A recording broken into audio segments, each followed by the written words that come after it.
vous présente Marie Fruchard, la nouvelle ambassadrice du Ménéghès.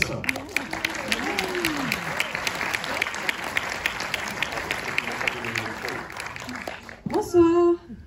Merci d'être venus si nombreux et nombreuses à cette projection. Et du coup, après la séance, j'animerai un petit débat et des petites questions avec le réalisateur qui viendra répondre aux questions. Un grand débat même. Un grand débat. Un grand débat. Oui, Boris Lochkin nous rejoint en cours de projection, donc il n'est pas là au tout début. Mais du coup, on a décidé en ouverture d'abord de remercier la CIMAD fortement présente dans la salle. Merci de les applaudir pour leur travail. C'est toujours important de mettre en valeur leur action. Et nous allons appeler le représentant des sans-papiers de Montreuil, M. Golesila.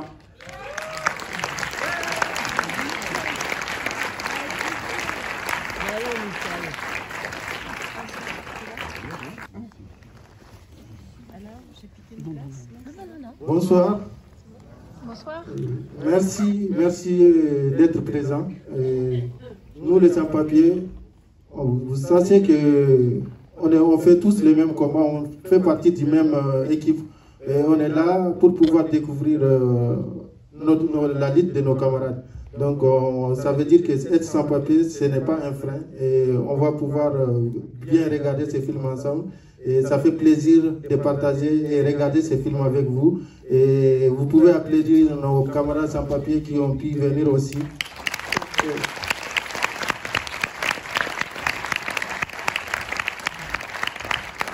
Applaudir la CIMAD et applaudir vous-même, faisant le déplacement pour pouvoir regarder ces films concernant la lutte des sans-papiers et la vie des sans-papiers.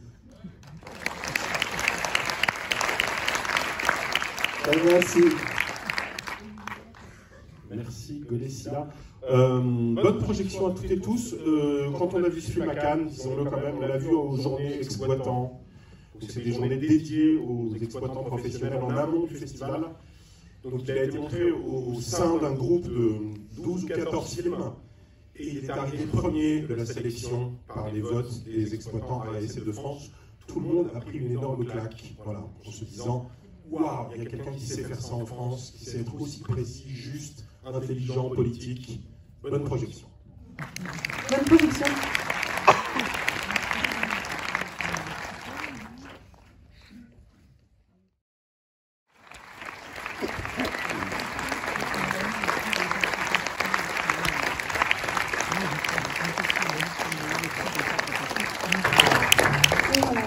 J'imagine que vous êtes tous et toutes encore très émus, encore bouleversés par le film. Et je vous comprends, j'étais comme ça quand je l'ai vu pour la première fois. On accueille le réalisateur, Boris Lochkin, à venir sur scène.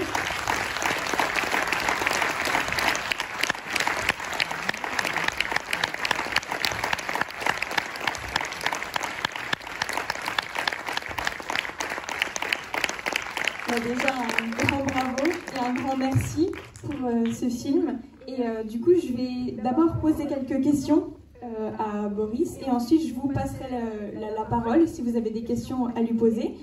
Donc ma première question, c'est pourquoi tout simplement avoir choisi de faire un film sur les livreurs et sur les sans-papiers? Je vais répondre, mais je voudrais dire quelque chose d'abord. Pardon. Bonsoir. Bien fort et bien près de la bouche. Bonsoir, merci d'être venus aussi nombreux ce soir malgré le déluge. Voilà, j'espérais ce soir être là avec Abou Sangaré, l'acteur qui joue le rôle de Suleiman. Mais bon, voilà, j'ai accompagné Gare du Nord tout à l'heure. Il repartait à Amiens où il a rendez-vous avec la préfecture tôt demain matin. Donc il n'est pas là avec vous ce soir, mais voilà, il pense à nous et nous pensons à lui. Pardon, je réponds maintenant à ta question. Pourquoi un film sur les livreurs? Ça fait longtemps quand même que je m'intéresse aux questions de migration. J'ai fait mon premier film s'appelait Hope, ça racontait le voyage de deux Africains, un Camerounais et une Nigériane, qui se rencontraient sur les chemins de la migration, sur la route de l'Europe. Et ça fait un moment que ça me trottait dans l'esprit de faire une sorte de suite, qui ne soit pas la suite au sens des mêmes personnages plus tard, mais voilà, qui raconte d'une autre manière, en prenant les choses par un autre bout, ce qu'il arrive à ces exilés, à ces gens qui font ce long voyage, une fois qu'ils sont chez nous, ici, en France, en Europe. Et j'ai commencé à y réfléchir sans forcément trouver tout de suite mon point d'entrée. Et il y a eu le confinement en 2020. Et pendant le confinement, ça a été très frappant. Tout d'un coup, les rues de Paris se sont vidées. Et là, les livreurs, on ne voyait plus qu'eux. C'était très frappant. Et pour moi, c'était une sorte d'évidence que, voilà, il y avait des personnages là que j'avais envie de raconter. J'avais envie de raconter l'histoire de l'un d'eux. Ça m'intéressait beaucoup parce que ça pose plein de questions passionnantes sur notre société. Mais ça m'intéressait aussi, je dirais, vraiment là pour le coup, en tant que cinéaste, comme promesse cinématographique, l'idée de cet homme sur son vélo qui va très vite à travers la ville et toujours pris dans une sorte d'urgence, ne serait-ce que par son travail. Je trouvais qu'il y avait là une magnifique promesse de cinéma. Voilà. Et donc je me suis embarqué juste après le confinement dans cette histoire qui nous mène jusqu'à aujourd'hui. Vous avez parlé d'Abou Sangaré. Comment vous l'avez rencontré et comment est-ce qu'il s'est préparé pour le rôle parce qu'on a vraiment l'impression qu'il incarne vraiment ce livreur. Donc comment est-ce qu'il s'est préparé pour ce rôle? Alors j'ai trouvé, nous avons trouvé Aline Dalbis, ma directrice de casting, et moi. Donc on s'est mis en quête de la personne qui allait jouer le rôle principal du film, qui allait incarner ce Souleymane. Et on a cherché assez longtemps. On a fait ce qu'on appelle un casting sauvage, c'est-à-dire un casting de non-professionnels. Comme c'était l'histoire d'un livreur guinéen, on est tout simplement sorti dans les rues de Paris et chercher des livreurs guinéens. On en a rencontré plein, on a fait venir plein dans notre bureau de casting. Je pense qu'on a auditionné à peu près 200 personnes et on en a rencontré bien plus que ça. Et au bout de... Voilà, on a élargi la recherche à toute la communauté guinéenne, on a fait passer des annonces, etc. Et au bout de 2 mois et demi, un matin, on a débarqué à Amiens, petite ville charmante du nord de la France, où une association qu'on avait contactée dans les semaines précédentes avait réuni 25 jeunes Guinéens. Donc il était là dans ce local de l'association, au milieu de 25 autres jeunes Guinéens. Et il nous a plu tout de suite. On a fait un premier essai avec lui ce jour-là. Puis ensuite on l'a fait venir à Paris. On a fait un nouvel essai avec lui. Et ce qui m'a vraiment décidé en fait à me dire c'est lui. C'est quand à un moment on faisait une petite improvisation. Parce que comme ça quand on a des gens pour essayer de voir si ça pourrait être eux qui seraient la bonne personne pour incarner le rôle, on fait des petites improvisations comme ça. Et donc on faisait une petite improvisation et ce qui m'a convaincu en fait, ça peut vous étonner, mais c'est un moment de silence. Parce qu'on pense toujours que les acteurs, ce qui les caractérise, c'est de parler, c'est la tchatch, c'est... Voilà, mais en fait, non. Moi, ce qui m'a convaincu chez lui, c'est un moment de silence. Son silence avait une sorte de puissance de cinéma qui nous a saisis. Et on s'est dit, c'est lui. Voilà. Alors, comment on s'est préparé avec lui, comment il s'est préparé. Comme Sangaré n'était pas livreur. Hein, il n'était pas livreur, il ne vivait pas à Paris. Et contrairement au personnage de Souleymane, il n'a jamais demandé l'asile. Parce que lui est arrivé en France en 2017, il était mineur. Donc il a demandé à être reconnu comme mineur, ce qui est un autre chemin administratif. Ce n'est pas le chemin, ce n'est pas le parcours de l'asile. L'histoire de Sangaré n'est pas tout à fait la même que l'histoire de Souleymane. Donc la première chose que je lui ai demandé avant de rentrer dans le travail du rôle, ça a été de devenir livreur en fait. Donc on l'a mis en stage avec un autre livreur guinéen, Mamadou, qui joue dans le film. Il joue dans la scène où ils font la lessive au lavabo du centre d'hébergement d'urgence. Et donc il a fait 2 semaines de livraison en travaillant avec Mamadou, en travaillant pour Mamadou d'ailleurs, enfin en travaillant avec le compte de Mamadou. Et je crois que c'était pas facile. Je crois que Mamadou était un maître de stage assez difficile. D'ailleurs, j'ai revu Mamadou lundi, il est venu à notre avant-première des Halles.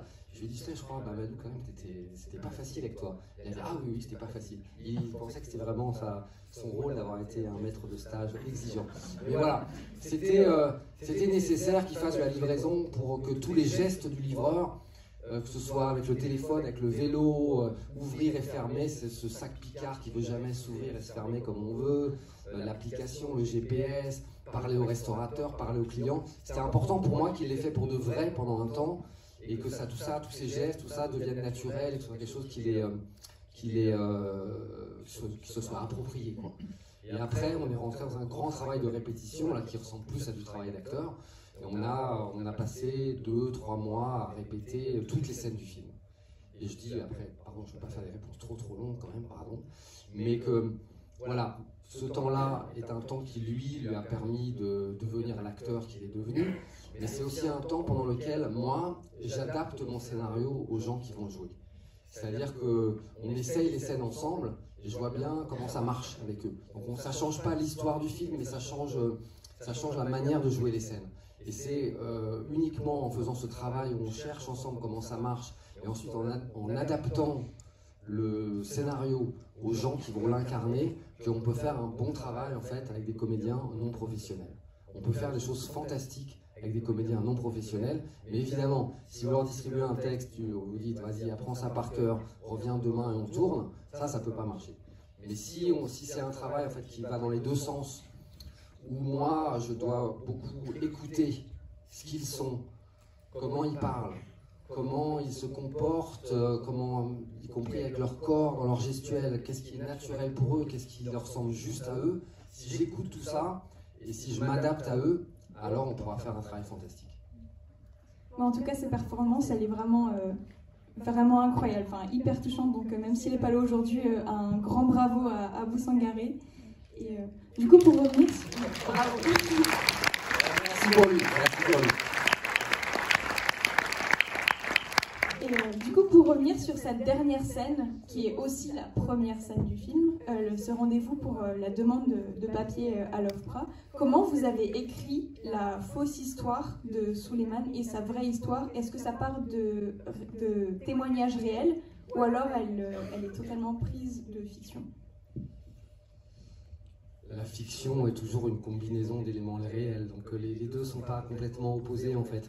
Alors comment j'ai écrit cette scène à l'OFPRA?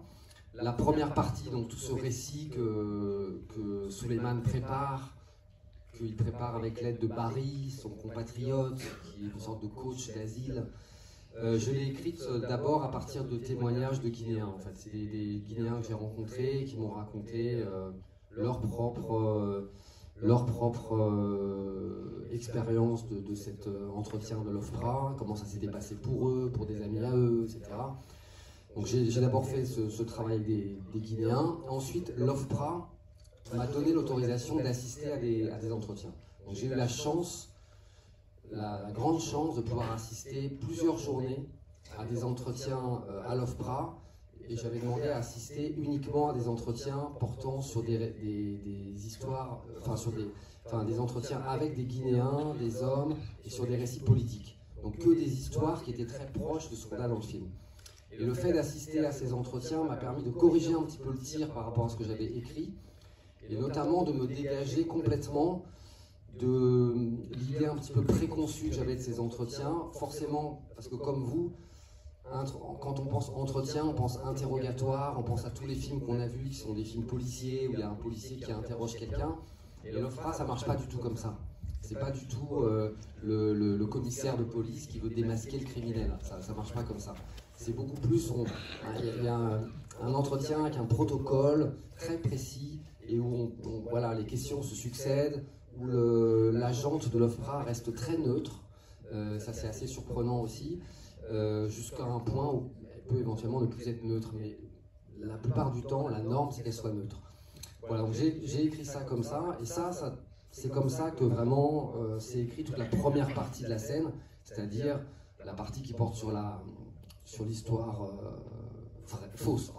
Je suis un peu fatigué, hein, j'ai une longue journée, longue semaine, long mois. Je fais des avant-premières depuis mi-août. Et voilà, je vous assure qu'en ce moment, je cavale pas mal, mais je suis très content d'être là ce soir. Cette première partie de la scène, on l'a tournée sur une journée complète. C'était, pour Sangaré, c'était un challenge assez énorme. Le texte était énorme, c'était 20 pages de texte. C'était la première version de la scène au montage, faisait 35 minutes. C'est une scène hors norme, ne serait-ce que par sa longueur. Même pour un comédien très expérimenté, une scène d'une telle longueur, c'est énorme. Mais il a fait ça avec vaillance, donc sur une journée complète. La première partie de la scène, il a fait ça avec vaillance en enchaînant comme ça des énormes morceaux de dialogue comme ça, avec l'aide de Nina Meurice en face de lui. Mais c'était très difficile, mais au fond ça reste un tournage classique. Parce que la vraie difficulté, c'était pour le lendemain. La vraie difficulté, c'est la deuxième partie de la scène, c'est quand tout d'un coup il baisse les armes et qu'il raconte sa véritable histoire. La véritable histoire de Souleymane dans le film est largement inspirée de la véritable histoire de Sangaré.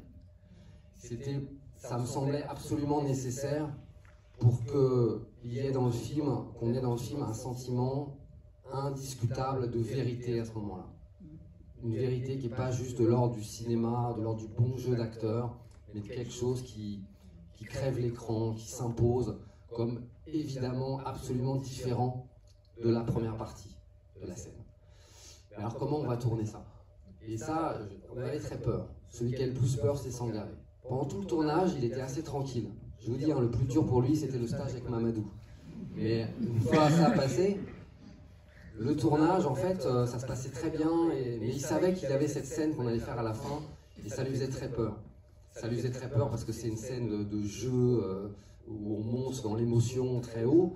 Ça lui faisait très peur aussi parce qu'il parle de quelque chose d'intime et que lui-même ne savait pas comment il réagirait à ça.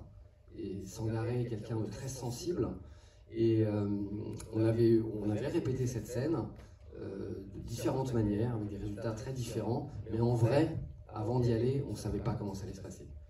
Et donc on a pris une journée complète pour faire cette deuxième partie de la scène qui est beaucoup plus courte, mais qui représentait un challenge pour lui énorme, de savoir comment il allait traverser ça. Et évidemment, cette scène, je l'avais écrite, enfin, je veux dire, cette deuxième partie, son récit, je l'avais écrit, et j'avais pas envie qu'il vienne et qu'il récite le récit que j'avais écrit. Parce que même si ça avait été sa vraie histoire, s'il récite un texte que j'ai écrit, ça va pas donner le bon résultat.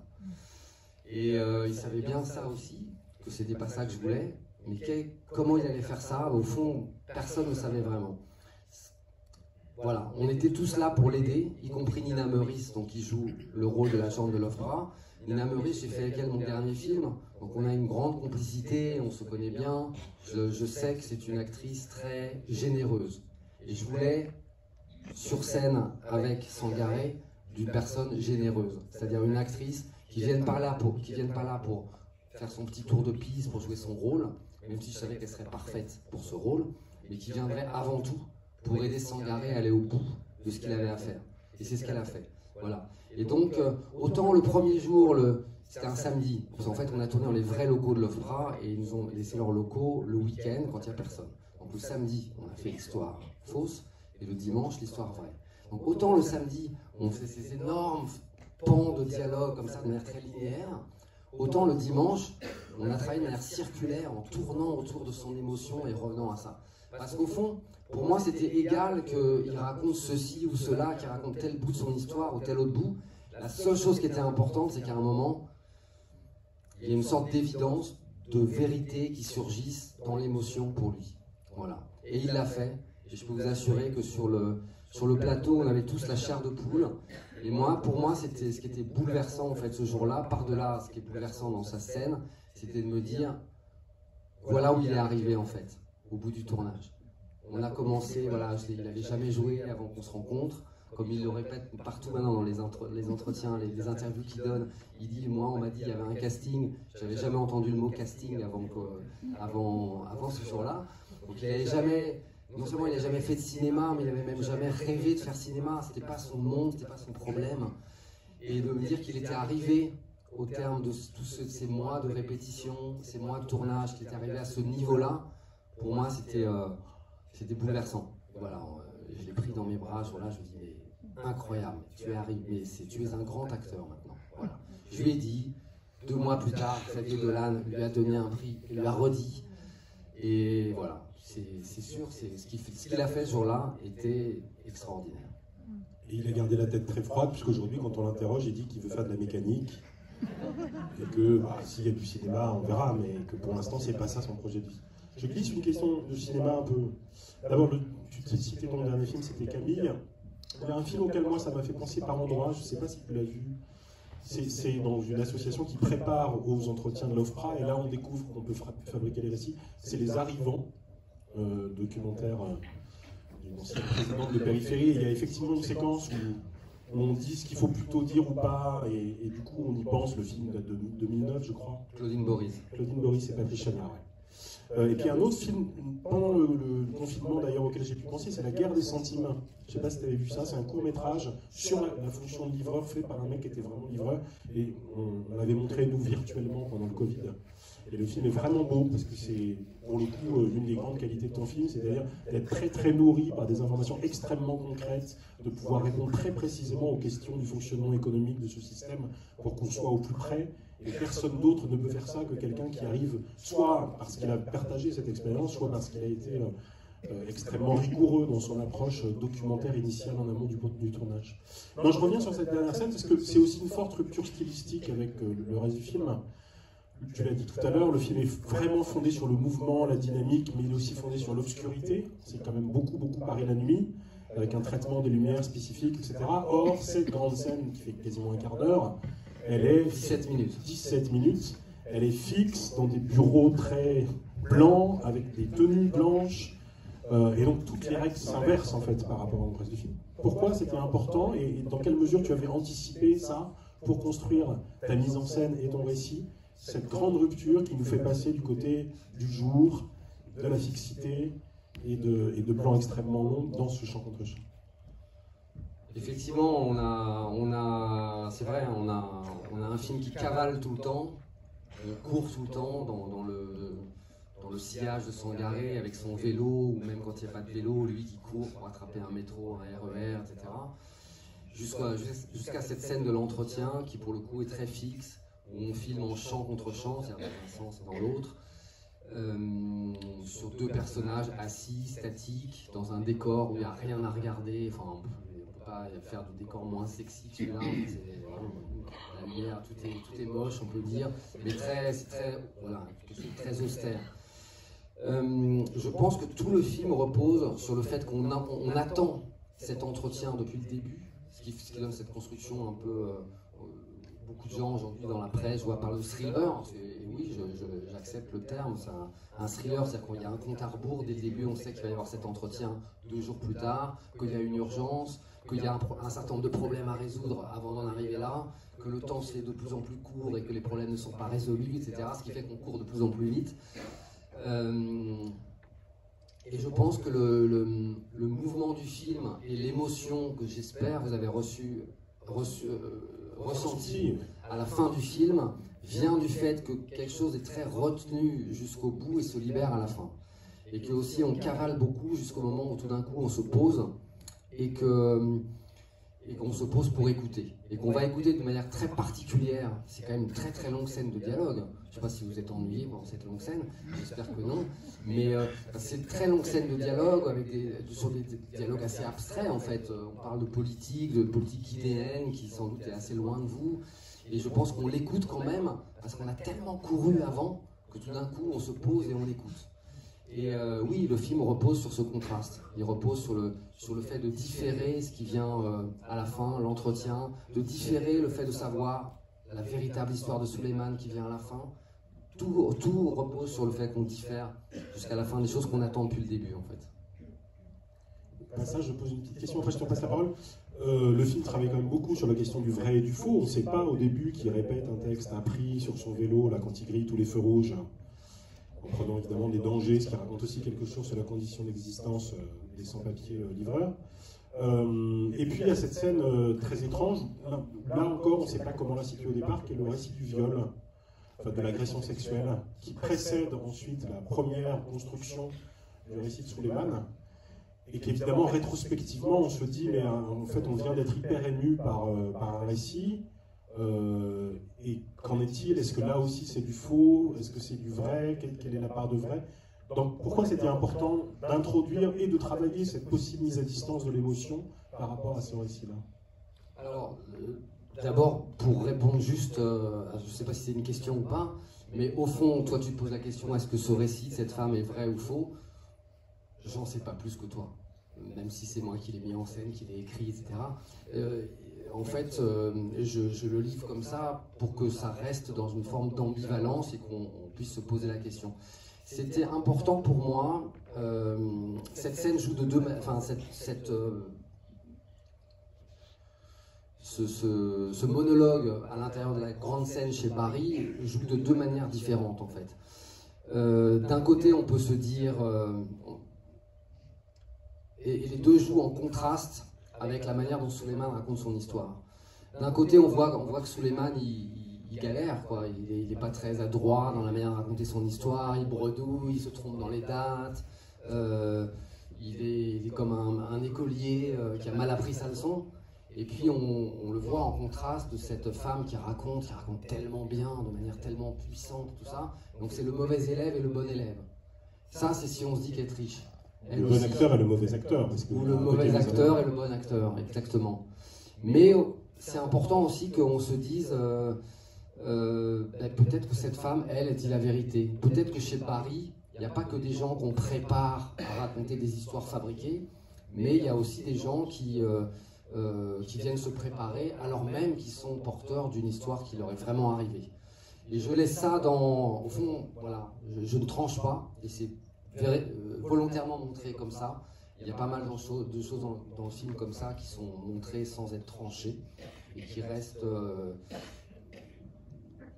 voilà, ça doit vous poser des questions, vous laisser des interrogations. Y compris le pizzaiolo italien est-il un connard, enfin... Ah, mais ça c'est tranché. Hein. C'est tranché, c'est un vieux connard. Un vieux connard. Voilà, c'est vachement bien joué, hein, par ailleurs. Enfin, c'est parce qu'il y a du réel derrière. Voilà. C'est vraiment un vieux connard. Et vous savez, il y a un autre personnage très désagréable dans le film, c'est la fille qui refuse la commande. Ouais. Elle est très désagréable, on est d'accord avec moi. Alors c'est ma fille. C'est une salopard de famille. Très bons acteurs, du coup. Non, c'est que du naturel. Voilà. Et du coup, j'ai oublié ce que je faisais. Je crois que j'ai clairement répondu à la question, et très très bien d'ailleurs. Marine, peut-être une dernière et ensuite on passe la parole à ça. Oui, merci déjà de nous partager tout ça. Donc j'avais une question pour vous, le public. À main levée, qui parmi vous a l'habitude de commander sur Uber Eats? Il y a quand même des gens qui ont regardé leurs voisins avant de lever la main. Il y a une photo qui est prise du public, hein, vous serez dénoncé. Moi je dirais que si on avait un public plus jeune, il y aurait plus de mains qui se lèveraient. Parce que moi je commande presque jamais, mes enfants commandent tout le temps.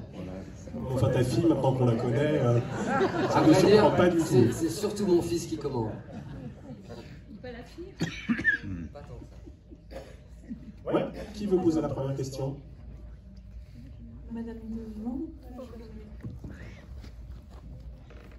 Bonjour, c'est une question très concrète, c'est parce que j'ai jamais assisté à un tournage. C'est des scènes où vous le suivez et il roule à toute allure et il grille des feux. Vous dirigez pas les voitures. Comment vous faites? Parce qu'il pourrait arriver une voiture. Il y a eu 2 morts, madame. Non, autant la scène de l'accident, je sais que vous l'avez mise en scène, mais le reste, vous l'avez mis en scène, mais sans le mettre en scène, vous le suiviez et arrivait ce qui est arrivé. Voilà, c'est vrai qu'on a grillé quelques feux. Il y a aussi un feu, je dois dire pour ma défense, qu'on a changé au moment des effets spéciaux, un feu vert qu'on a inversé au feu rouge ou un feu rouge qu'on a inversé en feu vert. Et ça c'est dans la scène où il court après le bus. Et il y avait une sorte d'incohérence que le bus soit arrêté alors qu'il aurait dû rouler. Mais non, c'est vrai qu'on a grillé quelques feux rouges en vélo. Moi je fais tout le temps du vélo, je grille beaucoup de feux rouges. J'avoue. Bon, on était 5, 6, 7 perdus autour à regarder dans tous les sens et essayer de... Voilà, normalement on a grillé des feux à des endroits où c'était possible. Voilà.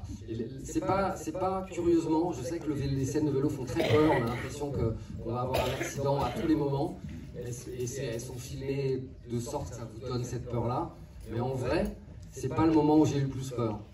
Le plan où j'ai failli tuer la moitié de l'équipe, c'est pas cela. C'est quand il accroche son vélo à Barbès au milieu du carrefour et qu'il traverse en courant première avenue, deuxième avenue pour monter dans le métro. Et là, le carrefour Barbès n'était pas bloqué. Je pense que c'est un carrefour qui est impossible à bloquer. Si on avait demandé l'autorisation, on aurait refusé. Et donc il y a quand même des voitures, d'ailleurs il y a une voiture qui passe dans le champ à un moment, et lui forcément, en fait on attendait le passage du métro, ligne 2 aérien qui est très beau, donc dès qu'il y avait le métro on donnait le top, lui il partait comme un fou, sans rien regarder, le chef-op, l'œil dans sa caméra, sans rien regarder, courait derrière, et voilà, là ça en fait c'était vraiment dangereux, d'ailleurs je me suis excusé platement le lendemain auprès de mon équipe en disant je pense que j'ai pas complètement mesuré tout, mais bon, c'est vrai que c'est globalement un tournage où on a tourné dans la ville. Et quand je dis dans la ville, ça veut dire on n'a pas bloqué ni la circulation, ni les gens qui marchent sur les rues où on tourne, ou ni les... voilà, quand on tourne dans un restaurant, ça dépend, à part la grande scène du Pizzaiolo, où là on a besoin que les gens soient immobilisés pendant une soirée, donc c'est des figurants, mais tous les autres restaurants, bah, c'est des gens qui sont là, et on s'en incommode, et ils s'incommodent de nous. Voilà, pareil, les métros, c'est pas, ils sont dans leur mouvement de métro, les gens qui sortent du métro, ils savent rien d'un tournage. Et ça fait partie de la manière dont on représente la ville dans ce film, qu'on n'ait rien bloqué. Parce que forcément, si vous bloquez, soit vous avez 200 millions de dollars de budget, et vous pouvez rajouter ensuite plein de figurants, encore faut-il organiser un ballet qui ait l'air vrai, c'est rarement bien fait. Il faut rajouter encore 100 millions de dollars. Mais comme ce n'était pas le cas de notre budget, de toute façon, la seule solution pour avoir la vie de la ville, c'est d'être dans la vie de la ville et d'accepter que ça nous dérange tout le temps. Donc voilà, qu'il y a des gens qui passent, qui éventuellement posent une question, qui regardent la caméra, mais pas tant que ça. Le propre des Parisiens, et ça m'a... Au début, on n'était pas absolument sûr que ça allait marcher, en fait, de tourner au milieu des gens, de rentrer dans un restaurant, de faire comme ça. Par exemple, voilà, mes techniciens me disaient, on risque d'avoir plein de regards caméra, quand les gens regardent dans la caméra et que ça bousille le plan. On fait très peu, parce que les Parisiens, globalement, ils n'en ont rien à foutre. Le Parisien, il fait son truc, il fait son soin, et un tournage, bon, il voit très vite qu'il n'y a pas Tom Cruise qui est là, et donc, rien à foutre. Donc voilà. Mais sur les vélos, oui, on s'est fait un peu peur. Parfois, vous tourniez depuis les vélos d'ailleurs. Pardon ? Parfois, vous tourniez à partir de vélos. Toujours. Toujours. Toutes les scènes en vélo, on était nous-mêmes sur des vélos. C'est-à-dire qu'il n'y avait pas d'autre moyen de tourner, si vous voulez. Parce que les voitures, elles sont bloquées dans les embouteillages. Donc, et les motos n'ont pas le droit de prendre des pistes cyclables. Et donc, la seule solution qui nous est apparue possible pour filmer le vélo en étant en mouvement, de manière un peu comme ça... immersive, c'était d'être en vélo nous-mêmes. Donc un grand vélo cargo, vous savez, les vélos avec un bac devant pour la caméra, un vélo, ce qu'on appelle les vélos long tail, comme les gens qui transportent des jumeaux derrière eux. Donc souvent je conduisais ce vélo-là, le vélo son avec l'ingénieur de son derrière, une grande antenne dans mon dos comme ça, et voilà. Plus encore un vélo pour le premier assistant ou pour le régisseur général qui essaie justement de sécuriser un petit peu, de tenir à l'écart les bus qui klaxonnent. Voilà, les bus sont redoutables, hein, c'est le pire. Voilà, mais c'est sûr, hein, c'était sportif et vraiment... mais je pense que c'est la seule manière de faire ce genre de film. Voilà. Parce que tu as beaucoup décrit l'immersion visuelle, mais en fait, là où elle est très spectaculaire, c'est l'immersion sonore, en fait. Parce que cette ville, elle nous oppresse parce qu'on est sans cesse au milieu et que même les conversations ont lieu au milieu du brouhaha de la ville. Complètement. En fait, j'ai décidé très vite qu'il n'y aurait pas de musique dans le film. Et du coup, la musique du film, c'est la ville. C'est-à-dire que le son d'ambiance de la ville, il n'est pas joué simplement comme l'illustration de savoir, alors là on est dans la rue, là on est dans le métro, là on est en restaurant, mais il est là pour vous donner des sensations. Donc on y va à fond, quoi. Donc à la fois parfois on creuse du silence, ou carrément parfois du silence total qui fait que vous êtes forcément votre attention est tendue en avant, et puis tout d'un coup vous recevez la ville très fort, et donc la ville vous produit des sensations.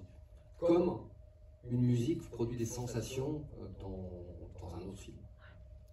Dans la révolution finale, il y a le fait qu'il n'y a pas de son de ville quand il sort à la toute fin. Quand il ressort, alors qu'évidemment, il ressort sur une grande artère où il y a beaucoup de circulation dans notre dos, mais je pense que c'était important. On n'avait pas envie que ce soit Suleiman revient dans sa vie. On avait envie de rester en suspens de ce qui s'est passé dans l'entretien, parce que l'émotion est arrivée à un niveau tel qu'on n'a pas envie d'autre chose après.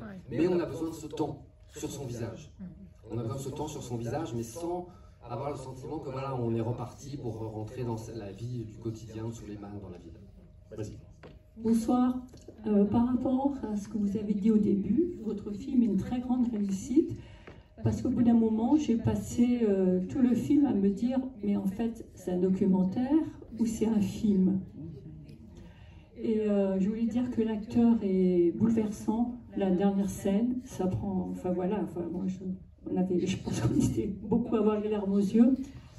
Et ma question, c'est qu'est-ce qui vous a donné envie? Pourquoi vous avez choisi de raconter ce film qui est quand même aussi assez documentaire? Et comment vous vous êtes documenté justement? Et je voudrais juste rajouter qu'il y a 2 jours, il pleuvait très fort, c'est souvent le cas en ce moment. J'ai tourné le soir à un feu, et il y a quelqu'un qui traversait au feu rouge, et la personne derrière moi, qui était un livreur, m'est rentrée dedans. Et non, c'était pas drôle du tout, c'était très bouleversant, j'ai trouvé. Parce que s'il m'est rentré dedans, c'est justement pour les conditions que vous avez racontées, quoi. Enfin voilà. Donc la question c'était, qu'est-ce qui vous a donné envie de faire ce film et comment vous êtes documenté? Merci. Alors, qu'est-ce qui m'a donné envie de faire ce film? Comme je le disais tout à l'heure, hein, ça fait longtemps que je m'intéresse aux questions de migration, mais plus précisément sur la question du livreur, qui n'est pas n'importe quel personnage d'exilé. Ce qui m'intéressait beaucoup, c'est qu'évidemment, on est au croisement de plusieurs thématiques. C'est à la fois un migrant qui est arrivé chez nous, mais c'est aussi un travailleur de ce nouveau capitalisme numérique. C'est une figure extrêmement contemporaine en fait de la migration et de l'exploitation. Voilà, absolument. Donc j'ai répondu un petit peu à cette question tout à l'heure en commençant. Après, comment j'ai travaillé, comment je me suis documenté, tout simplement, j'ai commencé par ça, et c'est quelque chose dont on a beaucoup parlé avec mon producteur, mais qui vient de sortir. Là, il était là, je voulais lui parler de lui, puis hop, il est parti. Mais on en a beaucoup parlé avec mon producteur en amont. On s'est dit, cette fois-ci, on va mettre les choses dans le bon ordre par rapport au type de cinéma que je veux faire. Et plutôt que de commencer longuement à écrire dans ma chambre avant d'aller faire du terrain, on va mettre les choses dans l'ordre qui est le bon ordre pour le genre de travail que je veux faire, c'est-à-dire commencer par du terrain. Et donc je suis parti déjà avec Aline Dalbis, qui ensuite a fait le casting, mais qui d'abord a fait avec moi des repérages. On est sorti dans la rue et on a cherché à parler avec le maximum de livreurs possible. Donc il y en a plein qui ont dit non, j'ai pas le temps, ou non, pas de journaliste, ou voilà, ce qui est normal. Mais il y en a plein aussi qui ont accepté de s'asseoir avec nous, avec moi, de boire des cafés, de faire des... Je les ai longuement interviewés. Et c'est eux qui m'ont raconté toutes leurs histoires. Et c'est eux qui m'ont raconté plein de détails de leur vie. C'est tous ces détails qu'on retrouve dans le film après. Évidemment, réagencés, réorganisés en fonction des besoins du scénario. Mais ce qui font que il n'y a quasiment rien dans le scénario qui soit inventé en fait de toutes pièces. Même s'il y a la fiction, elle consiste à réagencer des éléments du réel, à emprunter à plusieurs histoires, à changer l'ordre des événements, voilà. Mais rien n'est inventé. Tout ce qu'il y a dans le film, vient du réel. Ouais. Madame. Bonsoir. Je voulais savoir, est-ce que parce que le film du coup se termine sur une question, on a envie de savoir la réponse de l'opéra. Et est-ce que dans le scénario, du coup, vous aviez pensé à la réponse ou pas du tout? J'y ai pensé et la réponse est qu'il n'y a pas de réponse. Je veux dire, j'ai fait un film avec une fin ouverte de manière délibérée, donc il ne faut pas compter sur moi pour vous dire maintenant s'il va avoir ses papiers ou pas. Voilà. Moi, non, c'est pas donc j'ai l'air de rigoler et tout ça, mais c'est très important pour moi que le film se termine comme ça, sur cette fin ouverte. D'abord, ça correspond simplement à une chose réaliste, qui est qu'à un entretien de l'OFPRA, jamais la fonctionnaire de l'OFPRA va dire c'est bon, bravo, vous avez vos papiers, ou bien c'est pas bon, c'est pas le permis de conduire. Vous n'avez pas de... Non, jamais elle répond, elle reste toujours sur une réserve, elle note ses questions, elle note ses réponses, et ensuite, les jours suivants, elle va faire une synthèse, enfin elle va remettre au propre tout ça, puis faire une synthèse où elle va mettre sa recommandation et dire qu'est-ce qu'elle pense de tout ça. Mais sur le moment, elle ne dira jamais rien. Et dans le temps du film, qui est, comme vous l'avez remarqué, un temps très resserré, tout se passe sur 48 heures, dans le temps du film, il n'y a pas la place pour avoir la réponse. La réponse, elle vient 3 mois plus tard, par courrier, Et 3 mois plus tard, Souleymane va recevoir une lettre, sans doute dans la boîte postale d'une association qui lui garde son courrier.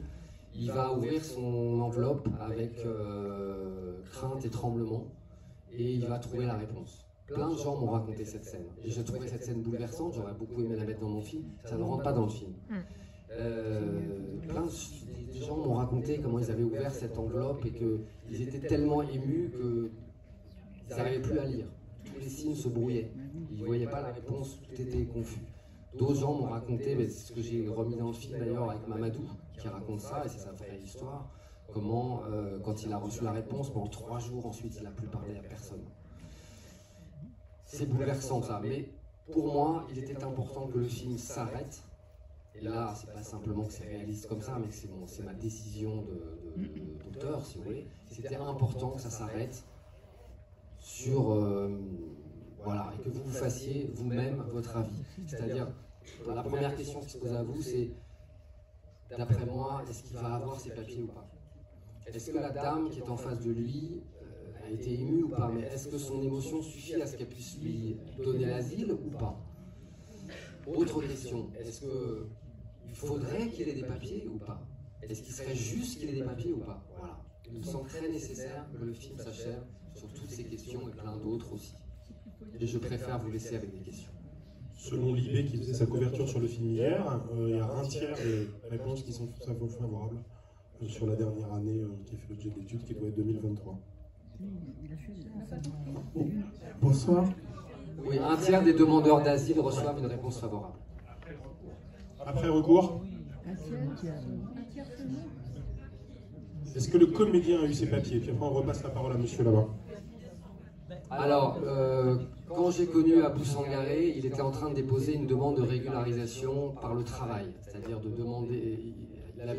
Il a fait un bac pro de mécanique en France, et un garage se propose de l'engager, lui propose un contrat en CDI s'il a des papiers.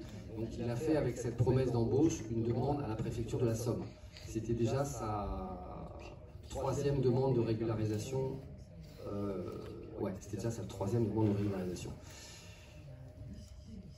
Il a fait sa demande. Pendant le temps d'attente qui est très long, on a fait le film. À la fin du film, en décembre, il est reparti à Amiens.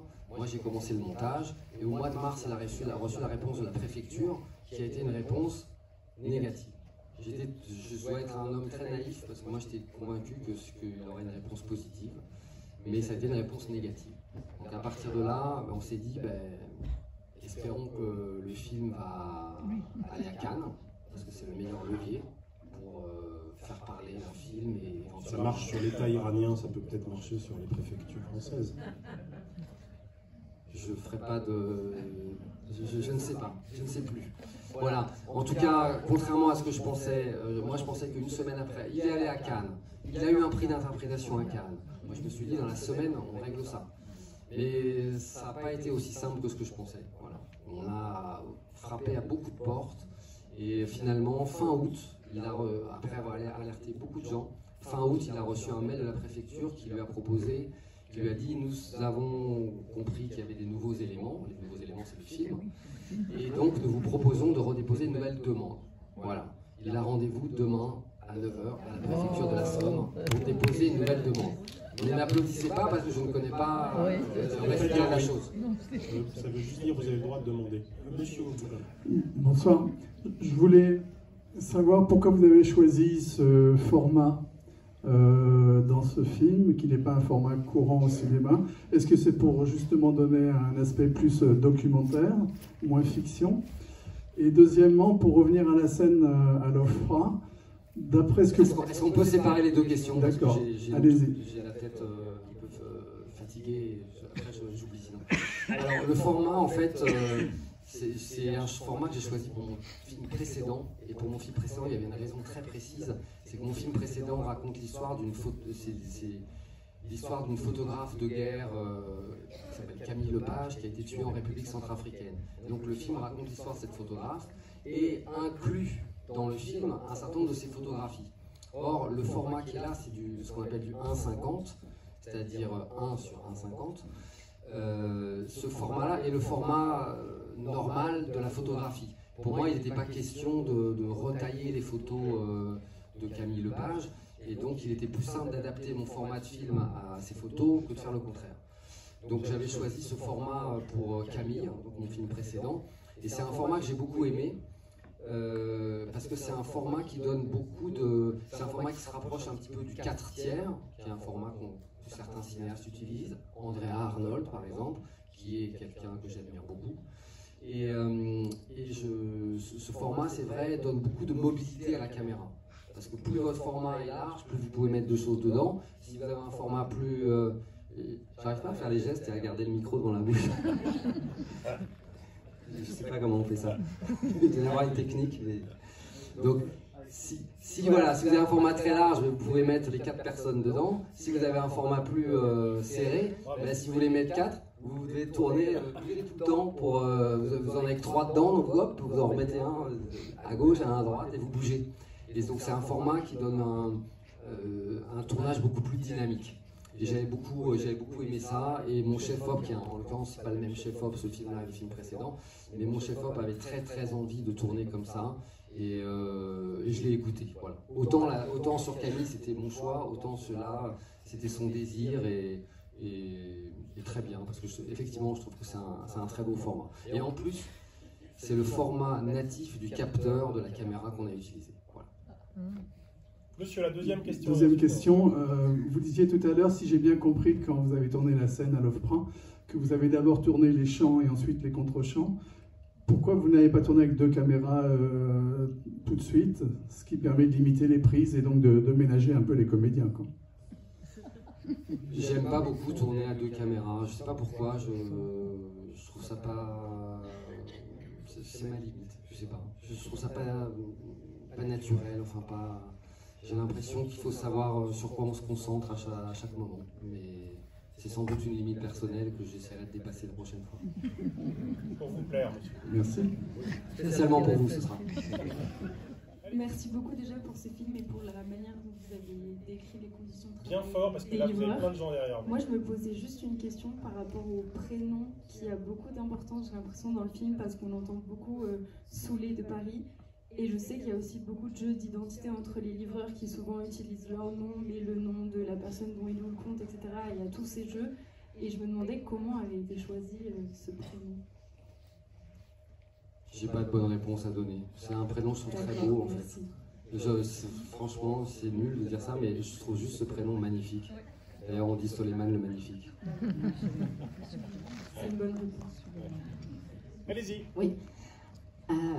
Alors moi, c'est pas une question, hein, je voudrais juste vous faire part de mon ressenti parce que je suis toujours pas redescendue tellement on est tenu en haleine côté thriller, mais moi c'est surtout la dimension politique de votre film que je trouve exceptionnelle. Je veux juste vous dire que c'est pour moi un film rare, exceptionnel, qui est d'une sincérité et d'une authenticité incroyable, et je comprends d'autant mieux de par vos explications et tout ce que vous avez travaillé avec cet acteur. Et j'aurais 2 choses à dire. Alors sur la fin, moi j'ai trouvé ça assez fin, pertinent, enfin les mots sont faits, j'ai du mal à les trouver, de ne pas donner de réponse, parce que si on devait faire un film sur les déboutés du droit d'asile, je pense que là il y aurait aussi matière à donner, à comprendre, à voir cette problématique des migrants et de cette souffrance psychique, cette façon dont ils sont éprouvés au quotidien. Et en fait, dans votre film, il y a tout. On comprend ce qu'est un migrant, comment, en tout cas, Souleyman l'incarne très bien dans cette possibilité, cette capacité qu'il a à être déjà quelqu'un en développement dans le monde moderne, et vous avez bien choisi de montrer qu'on est aujourd'hui dans un contexte d'esclavage moderne, clairement. Et ça, c'est clair, enfin, on comprend tout. Enfin, pour moi, c'est le seul film, je vous dis vraiment. Enfin, je m'intéresse au sujet depuis longtemps. Et j'irai plus loin et je termine là-dessus parce que moi, ça fait 20 ans que j'ai quitté ce milieu du monde des sans-papiers, puisque j'ai été assistante sociale à Médecins du Monde il y a plus de 20 ans.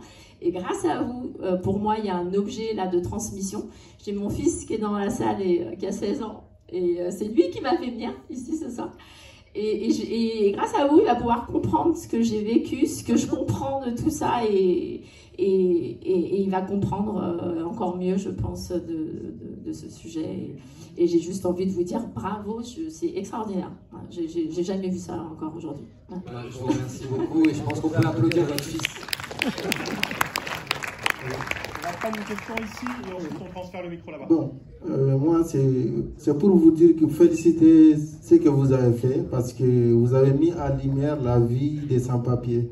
Et c'est pas que le libraire seulement, c'est dans tous les domaines, que ce soit le bâtiment, le nettoyage.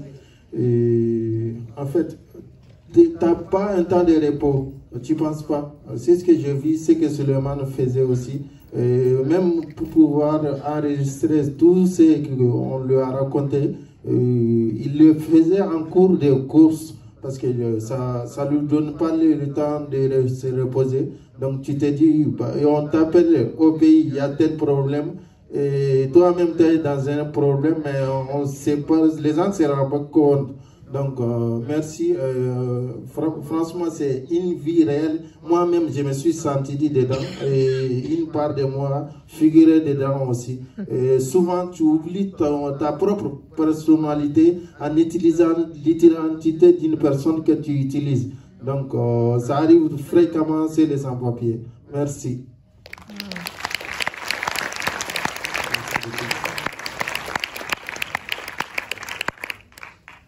Allez-y.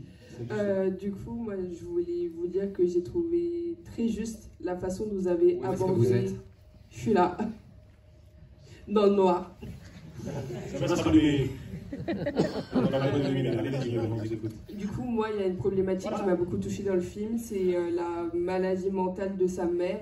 Aujourd'hui, il y a beaucoup de violence, même en France, quand on est issu d'une famille afrodescendante, il y a beaucoup de discrimination, d'association à la sorcellerie et un manque de soins, donc j'ai trouvé ça important de le mettre en lumière. Et est-ce que vous êtes informé sur le sujet? Non, je ne me suis pas beaucoup informé sur le sujet. J'avoue que ça, c'est quelque chose qui vient vraiment de la vie de Abou Sangaré. La première fois qu'il m'en a parlé, il m'a dit ma mère est diabolique. Et j'ai trouvé cette phrase terrible parce qu'en fait, il s'appropriait un mot qui est le mot qui avait été porté sur sa mère quand lui était petit. Et je trouvais ça terrible que lui-même répète ce mot qui est un mot atroce, quoi. Et donc, je ne peux pas dire que je me sois documenté dessus. Là, vraiment, pour le coup, cette histoire, c'est le cadeau que Sangaré fait au film. C'est ce que lui-même a accepté de partager de lui-même dans le film. Une question au centre. Oui, bonsoir. Merci beaucoup pour votre film. Ma question, vous nous avez raconté comment vous avez rencontré l'acteur et choisi que ce soit lui qui puisse jouer. Ma question, c'est à quel moment et comment vous vous êtes emparé de son histoire, sa vraie histoire, et comment ça a influencé effectivement finalement le scénario du film? C'est venu progressivement. Donc lui, il m'a raconté assez vite son histoire, mais c'est venu assez tard en fait que je décide que j'avais envie, et c'est sûr que ça change complètement le film d'aujourd'hui, mais que j'avais envie qu'à la fin, Suleiman raconte sa vraie histoire. Ça n'avait pas toujours été comme ça dans le scénario. Mais c'est quelque chose qui est venu, c'est venu à un moment de... Je crois que j'avais vu un documentaire sur l'OFPRA. Alors les documentaires sur l'OFPRA, ils ne filment pas des entretiens, parce que les entretiens c'est confidentiel, on ne peut pas les filmer, mais ils interrogeaient des agents de l'OFPRA, et je me souviens que parmi les gens qu'ils interviewaient, il y avait une femme qui racontait comment elle avait été bouleversée un jour par un homme malien, si je me souviens bien, qui lui avait raconté, qui au début avait raconté une histoire fabriquée, puis qui finalement avait baissé les armes, et lui avait dit, il avait dit de sincérité totale, je dois juste nourrir ma famille, sinon je ne suis pas un homme, je suis pas... Et elle avait trouvé ça bouleversant, mais en même temps elle ne pouvait rien faire pour lui parce que ça ne rentre pas dans les cases de l'asile. Et ça a beaucoup travaillé pour moi ça, et je me suis dit oui, c'est important que Suleiman raconte sa vraie histoire à la fin du film. C'est ça qui va restaurer sa dignité pour le spectateur, en tout cas pour nous qui l'écoutons. Et donc c'est quelque chose qui est venu tard, et c'est que dans la toute dernière version de scénario que l'histoire, la vraie histoire de Suleiman est rentrée dans le scénario.